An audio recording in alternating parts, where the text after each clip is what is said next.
Sedangkan saya di sini sebagai korban. Iya. Karena mesin bibi saya yang hilang, Pak. Masa bisa pencuri bisa melaporkan korban? Kan itu yang saya kagetkan, Pak. Kok bisa keluarganya malah melaporkan korban ini? Dalam arti para pelapor melakukan tindakan-tindakan yang masuk dalam kualifikasi terhadap perbuatan melawan hukum. Hai, Assalamualaikum buat semua yang sedang menonton video ini. Kami di Tukang React mendoakan Anda semua dalam keadaan sihat walafiat, dijauhi dari segala bala musibah dan sentiasa dalam lindungan Allah Subhanahu wa Ta'ala. Sedangkan saya di sini sebagai korban. Iya. Karena mesin bibi saya yang hilang, Pak. Masa bisa pencuri bisa melaporkan korban? Kan itu yang saya kagetkan, Pak. Kes yang berlaku di Aceh Tengah ini bermula sebagai satu insiden kecurian yang kelihatan biasa. Namun akhirnya mencetuskan perdebatan besar tentang keadilan, emosi masyarakat dan batas undang-undang. Kisah ini melibatkan seorang pemuda bernama Sandika bersama 3 orang rakannya, serta seorang pencuri yang didakwa mencuri mesin pengisar kopi milik nenek Sandika, yaitu sumber rezeki keluarga mereka. Sebelum kejadian berlaku, keluarga Sandika menyadari mesin pengisar kopi mereka telah hilang. Mesin tersebut bukan sekadar harta benda biasa, sebaliknya alat penting untuk kelangsungan hidup harian keluarga, khususnya nenek Sandika yang bergantung kepada hasil kopi. Kehilangan itu menimbulkan kemarahan dan keresahan, lebih-lebih lagi apabila kecurian berlaku di kawasan kampung sendiri. Pada hari kejadian sekitar Ogos 2025, Sandika dan 3 rakannya mengesan individu yang disyaki mencuri mesin tersebut. Mereka mengejar dan berjaya menangkap suspek berkenaan. Namun dalam proses menahan suspek itu, berlaku kekasaran fizikal apabila suspek dipukul. Menurut keterangan, kejadian itu berlaku kerana suspek melawan dan enggan memberi kerjasama. Selepas itu, suspek dibawa ke balai polis untuk diserahkan kepada pihak berkuasa. Namun keadaan menjadi lebih rumit apabila keluarga suspek membuat laporan balas terhadap Sandika dan rakan-rakannya. Laporan tersebut mendakwa berlaku penganiayaan. Lebih-lebih lagi apabila suspek dikenal pasti sebagai seorang yang masih di bawah umur. Daripada situ, fokus kes mula berubah, bukan lagi kepada kesalahan mencuri, tetapi kepada tindakan memukul yang dilakukan oleh Sandika dan rakan-rakannya. Pukul pencuri, seorang mahasiswa warga Wih Bakong, Kecamatan Silinara, Aceh Tengah dituntut 1 tahun 6 bulan penjara oleh jaksa penuntut umum dan terdakwa berharap pengadilan bisa memberikan keadilan baginya. Sandika tidak pernah menyangka bahwa aksinya menangkap pencuri mesin penggiling kopi milik neneknya akan berbuntut panjang. Bahkan kini ia terancam buih setelah jaksa menuntutnya 1 tahun 6 bulan penjara karena ia dituduh main hakim sendiri karena memukul pencuri. Kasus tersebut bermula pada tanggal 15 Agustus tahun 2025 lalu. Sandika menemukan mesin penggiling di rumah warga yang mengaku membeli dari tetangganya. Namun Sandika langsung mencari tetangga yang diduga telah mencuri dan menjual mesin penggiling kopi tersebut. Namun terduga pelaku pencurian melawan sehingga ia memukul pelaku dan membawa pelaku pencurian ke kantor polisi.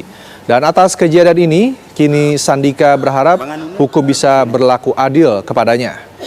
Lagi-lagi nangkap maling malah jadi tersangka. Awas, yang punya jabatan bentar lagi bakal dicopot seperti kasus di Sleman. Salah menjatuhi hukuman, taruhannya adalah jabatannya. Kasus pukul pencuri, seorang mahasiswa di Aceh dituntut 1 tahun 6 bulan penjara gara-gara nangkap pencuri mesin kopi milik neneknya. Ini terjadi di Aceh, warga Wih Bakong, Kecamatan Silinara, Aceh Tengah. Mahasiswa ini dituntut 1 tahun 6 bulan penjara oleh jaksa penuntut umum karena ia dituduh mukul maling yang mencuri mesin kopi milik neneknya adalah perbuatan main hakim sendiri.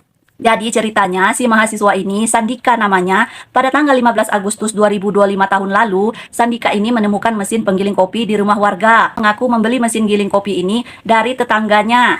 Setelah itu, si Sandika ini langsung mencari orang yang diduga mencuri dan menjual mesin giling kopi tersebut. Saat ditangkap, si terduga pencuri ini melawan sehingga ia memukul terduga pencuri ini. Berdarahlah si pencuri ini. Berdarahlah hidung si pencuri ini. Dan si terduga pelaku ini dibawalah ke kantor polisi sama si Sandika ini. Tapi anehnya bukan si terduga pencuri ini yang dijatuhi hukuman penjara, malah si penangkap pencuri ini yang dijatuhi hukuman. Lah, kan agak aneh ya. Si Sandika ini kan tahu si pencuri ini, terduga pencuri ini kan dari si penadah barang curian itu. Katanya, saya beli mesin ini dari si A. Kira-kira pas sidang, dia dijadiin saksi pas persidangan, si penadah ini. Kan si Sandika ini tahu si pencuri itu dari si penadah ini. Ayo, diperiksa lagi kasus ini. Jangan sampai ada jabatan yang dicopot lagi gara-gara salah menjatuhi hukuman. Seperti kasus suami bela istri dijambret di Sleman. Di negara kita ini, Indonesia, kuperhatikan beberapa hari ini, itu beritanya berita tai semua, ya.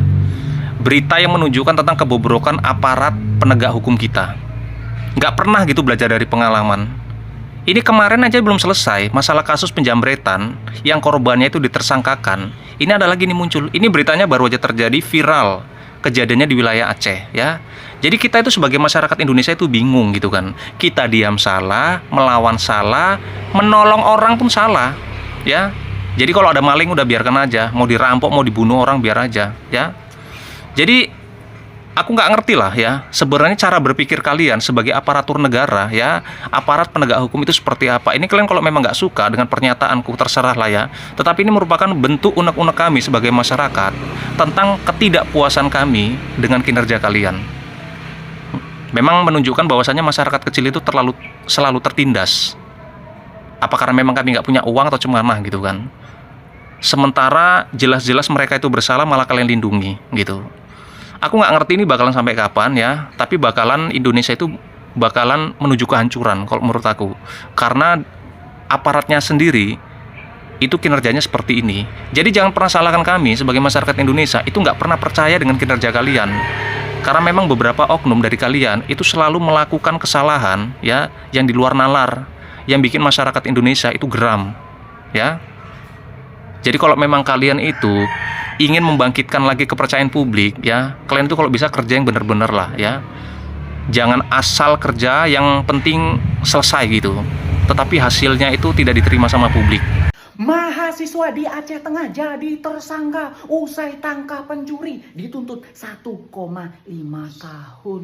Saya pertama kaget bang, ketika saya didakwa sebagai tersangka bang. Sedangkan saya di sini sebagai korban. Iya. Karena mesin bibi saya yang hilang bang. Masa bisa pencuri bisa melaporkan korban? Kan itu yang saya kagetkan bang. Kami memukul pencuri itu karena memang pelajaran bang. Satu lagi memang memberontak mereka bertiga bang. Tidak mau kooperatif dibawa ke desa bang. Sepertinya netizen punya pekerjaan baru, punya tugas baru untuk memviralkan video ini, berita ini. Kasihan ya, dia kan membela, dia kan menjadi korban, barang-barangnya dicuri. Nggak salah dong kalau dia malah membela diri terus memukul si maling. Kalau nggak mau dipukul malingnya, ya jangan jadi maling. Terus yang saya heran, kok bisa keluarganya malah melaporkan korban ini? Anakmu itu nyuri, nyolong. Terus kalau kena bogem, kena pukul, ya udah itu resiko menjadi maling.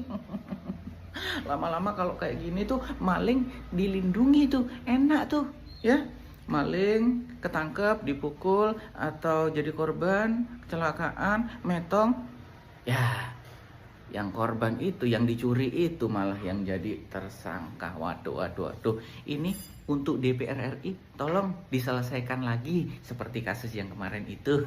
Kasihan, masa korban malah jadi tersangka. Kasus ini bisa gawat bagi polisi apabila si Sandika ini nanti dipenjara 1 tahun 5 bulan. Kenapa bisa bahaya? Dengarkan baik-baik. Jadi kronologi singkat ya, Sandika ini mesin kopi neneknya dicuri dengan si maling ini. Lalu si Sandika ini karena sayang sama neneknya dicari tahu malingnya. Dicari mesin kopi itu, dapat rupanya di salah satu rumah warga. Ditanya sama Sandika dengan warga yang menadah itu penadahnya bisa kena juga. Bapak dari mana mesin kopi ini? Ini punya nenek saya. Oh, saya beli dengan si maling ini. Sandika karena sudah tahu si maling ini dicarilah. Begitu dapat si maling ini, dipegang sama Sandika dan keempat kawannya. Lalu si maling ini melawan sehingga dipukul sama Sandika. Dipukul mimisan lah, dibawa ke Polres, ke Polsek. Lalu pihak keluarga maling nggak terima, dituntut si Sandika ini, dilaporkan, sehingga udah terdakwa sekarang ya, dituntut 1 tahun 5 bulan. Bahayanya bagi polisi apa? Dengarin baik-baik. Nanti ya kalau si Sandika ini di penjara, akan menjadi perbandingan hukum untuk orang-orang yang ada di Aceh, maling-maling, pencuri-pencuri di bawah umur yang ada di Aceh. Kok bisa? Misal nanti ada maling di bawah umur ditangkap sama polisi, polisi itu emosi, dipukul maling di bawah umur itu sama polisi, keluarga maling itu nuntut polisi nanti. Kalian dengarin lah. Ya, ini kalau Sandika ini sampai di penjara, ya nanti ada jadi perbandingan hukum bagi masyarakat atau bagi maling-maling di bawah umur lainnya. Jadi kepada pihak kepolisian Aceh Tengah, hati-hati dengan kasus ini. Seharusnya kalian melakukan RJ, Restoratif Justice, sampai selesai. Kalau enggak, akan berbahaya. Banyak maling-maling nanti nuntut polisi. Dengar kata saya. Salam wajah langsa. Hati-hati kalau kalian menemukan maling dan kalian pukuli, nanti kalian bisa dituntut. Seperti kasus yang ada di Aceh ini yang lagi viral. Sebenarnya itu kejadiannya wis Agustus tahun lalu 2025. Jadi ada seorang pria mempunyai nenek, dan neneknya itu mempunyai mesin penggiling kopi. Dan mesin itu tiba-tiba hilang, dicuri orang. Suatu hari pria ini tuh menemukan mesin penggiling kopi neneknya berada di tempat warga. Karena pria ini mengetahui, loh, ini punya nenek saya, kenapa ada di bapak atau si warga tadi. Kemudian warga saya beli dari si A. Nah, karena masih satu desa dan pria itu mengetahui siapa yang mencuri, akhirnya didatangi. Dan benar aja setelah dipaksa untuk mengaku, si warga ini atau si A ini yang mencuri mesin kopi tadi mau dibawa pria ini ke kantor polisi karena melawan, nggak sengaja kepukul. Nah, si pria tadi itu bersama 4 kawannya, ya bukan sendirian. Nah, karena keluarga si warga yang mencuri mesin kopi tadi itu nggak terima, akhirnya si pria yang menolong neneknya menemukan mesin penggiling kopi tadi malah dituntut 1 tahun 6 bulan penjara. Nah, kan hati-hati sekarang itu, jangan asal main hakim sendiri. Kalau nggak mau kayak orang Aceh ini, pria Aceh ini, entahlah siapa yang salah. Nggak tahu hukum di negeri Konoha ini seperti apa. Yang maling malah dilindungi, yang memberantas maling malah dipidana. Belum lama selesai kasus di Sleman yang korban menjadi tersangka karena jambret, sekarang terjadi lagi di Aceh. 4 pemuda terancam dipidana 1,5 tahun penjara karena menangkap maling. Bahaya, KUHP baru yang telah dibuat mereka ini meresahkan masyarakat. Sekarang masyarakat tidak bisa bertindak apa-apa kalau ada kejahatan karena kita bisa jadi tersangka. Saran saya buat teman-teman, kalau ada lihat maling atau jambret, biarkan, jangan ditangkap, paling lapor polisi. Kalau kalian mencoba menangkap sendiri, kalian bisa jadi tersangka dan kena denda. Contohnya di Sleman dan sekarang terjadi lagi di Aceh. 4 pemuda ini akan siap dipenjara 1,5 tahun karena menangkap maling. Usai menangkap maling mesin kopi dan memberikannya sedikit pelajaran serta mengantarkan maling ini ke kantor polisi, pemuda di Aceh Tengah malah jadi terdakwa dan dituntut 1,6 tahun penjara. Gara-gara terbukti secara sah dan meyakinkan bersalah melakukan tindak pidana, menempatkan, membiarkan, melakukan, menyuruh, atau turut serta melakukan kekerasan terhadap anak. Ya ampun, kalau tahu begini, mending dulu ketika ditanya apa cita-cita, saya jawab jadi maling aja sih. Menguntungkan banget soalnya. Peristiwa itu berawal pelapor melaporkan adanya dugaan terhadap tindak pidana pencurian. Nah, kemudian pelapor melakukan tindakan-tindakan yang tidak sesuai dengan prosedur hukum yang ada. Dalam arti para pelapor melakukan tindakan-tindakan yang masuk dalam kualifikasi terhadap perbuatan melawan hukum, yakni melakukan penangkapan yang tidak didasarkan kepada proses hukum yang benar dan tanpa melalui proses yang sesuai dengan apa yang diatur di dalam hukum kita. Nah, hal ini berbeda dalam kasus yang terjadi di Sleman.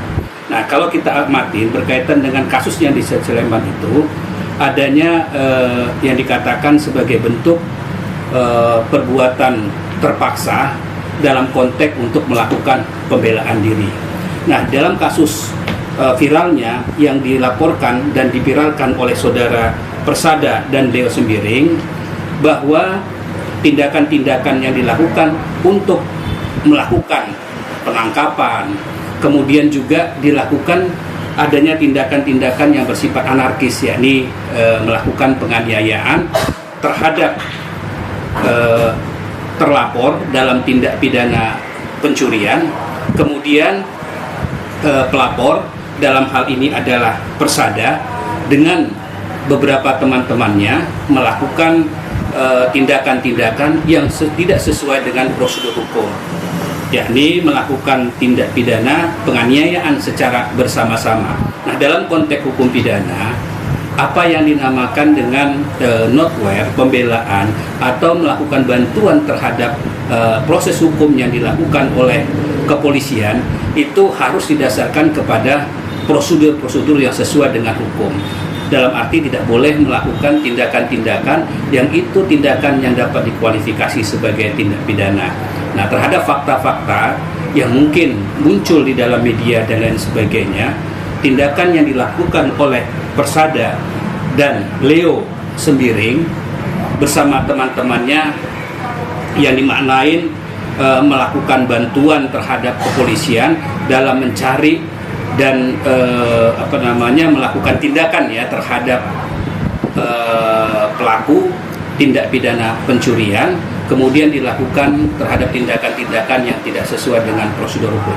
Nah, dalam arti melakukan tindakan penganiayaan. Jadi peristiwa antara yang di Sleman dengan peristiwa yang ada di Polrestabes Medan ini konstruksinya sangat jauh berbeda. Proses siasatan berjalan dan pada akhir tahun 2025, Sandika serta 3 rakannya didakwa di mahkamah. Mereka dituduh melakukan kekerasan terhadap kanak-kanak di bawah peruntukan Undang-Undang Perlindungan Kanak-Kanak. Pada Januari 2026, pihak pendakwaan menuntut hukuman penjara selama 1 tahun 6 bulan terhadap setiap tertuduh. Kes ini mencetuskan reaksi besar masyarakat kerana ramai merasakan mereka yang cuba mempertahankan harta keluarga pula akhirnya berdepan hukuman. Sehingga perkembangan terkini, Sandika dan rakan-rakannya telah melalui proses perbicaraan dan dikenakan hukuman penjara berdasarkan pertuduhan tersebut. Dalam masa yang sama, tiada laporan jelas menunjukkan pencuri mesin kopi itu menerima hukuman setimpal atas kesalahan mencuri, menyebabkan masyarakat mempersoalkan keadilan dan keseimbangan dalam pelaksanaan undang-undang. Daripada sudut undang-undang, perbuatan Sandika memukul pencuri tidak dibenarkan walaupun niatnya adalah untuk mempertahankan harta keluarga. Dalam sistem perundangan Indonesia, seseorang tidak boleh mengambil tindakan sendiri dengan menggunakan kekerasan kecuali dalam keadaan mempertahankan diri secara terpaksa dan dalam kadar yang sangat terhad. Apabila kekerasan itu melebihi keperluan, ia boleh dikategorikan sebagai penganiayaan tanpa mengira siapa mangsanya atau apa kesalahan asal yang dilakukan oleh individu tersebut. Dari sudut moral dan emosi masyarakat, ramai memahami kemarahan Sandika. Kehilangan harta, apatah lagi milik orang tua, mudah mencetuskan tindakan spontan. Namun undang-undang tidak menilai niat semata-mata, sebaliknya menilai perbuatan dan kesannya. Lebih-lebih lagi apabila individu yang dipukul adalah seorang di bawah umur, undang-undang memberikan perlindungan yang lebih ketat.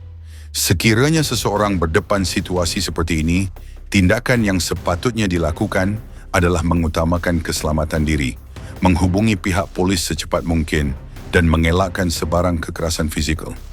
Jika perlu menahan suspek, ia harus dilakukan secara minimum dan segera diserahkan kepada pihak berkuasa. Mengambil undang-undang ke tangan sendiri bukan sahaja berisiko, malah boleh mengubah kedudukan seseorang daripada mangsa kepada tertuduh. Kes Sandika ini menjadi pengajaran besar kepada masyarakat bahawa keberanian mempertahankan hak tidak boleh melangkaui batas undang-undang. Ia juga membuka mata bahawa sistem keadilan memerlukan kefahaman yang jelas tentang prosedur dan hak setiap individu. Tanpa pengetahuan ini, niat yang baik boleh berakhir dengan akibat yang buruk. Sebagai kesimpulan, undang-undang di Indonesia menegaskan bahawa setiap kesalahan harus ditangani melalui saluran yang sah dan berautoriti. Masyarakat perlu sedar bahawa emosi dan keadilan peribadi tidak boleh menggantikan sistem perundangan. Kes ini bukan sekadar kisah tentang kecurian mesin kopi, tetapi satu peringatan bahawa keadilan hanya dapat ditegakkan apabila semua pihak menghormati undang-undang dan bertindak dengan bijaksana. Jadi mungkin itu saja untuk video kali ini. Semoga dapat memberikan sedikit sebanyak manfaat kepada kita semua. Apa yang baik kita ambil dan mana yang buruk kita tinggalkan. Jangan lupa support Tukang Riak dengan cara tekan butang subscribe, tekan loceng agar tidak ketinggalan video seterusnya, dan jangan lupa tinggalkan komen. Terima kasih sudah menonton. Kita jumpa lagi di next video. Assalamualaikum. Bye-bye.